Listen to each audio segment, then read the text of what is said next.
Wiki mbili zilizopita tuliona wakali wa muziki kutoka Nigeria Wizkid pamoja na Ashake walitangaza kuja na project yao ya Real Volume 1, na hii wanakuja na EP. Unaelewa, wanakuja na EP yao. Yaani kwa mwaka huu 2026 Wizkid na Ashake wameamua kukamata muziki wa Afrika kwa sababu jana wameachia ngoma ya kwanza kupitia kwenye project ya Real ambaye ni Volume 1. Wameachia project ya Jogodo, Wizkid akiwa na Ashake. Niamini mimi hao washikaji, kutokana na namna wanavyopendwa na watu, ukubwa wao sasa hivi, maana yake ni kwamba wanaenda kuikamata Afrika kwenye upande wa kimuziki na duniani.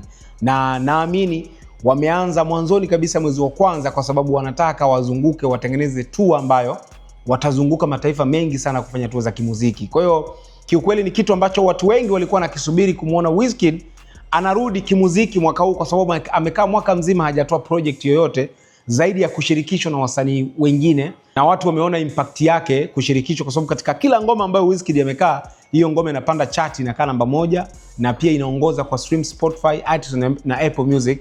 Kwa maana yake ni kwamba hata kwa Ashake tumemwona kazunguka dunia nzima kufanya tour na kufanya project za kimuziki. Maana yake ni kwamba kuunganisha nguvu na Wizkid, wanaenda kuishika Afrika kwenye upande wa kimuziki. Niamini mimi ninachokuambia, kwa sababu tumeangalia ngoma ya Jogodo. Ukiingia Tanzania sasa hivi, YouTube ya Tanzania, mimi nasubiri EP, kwa sababu EP inakuja ya Volume 1 ya Real, ambayo ni project inaitwa Real, lakini wanaanza Volume 1. Maana yake ni kwamba wanakuja na EP au album. Sasa wao wanakuja na EP na watu wengi wanasubiri kuiona EP yao itakuwaje.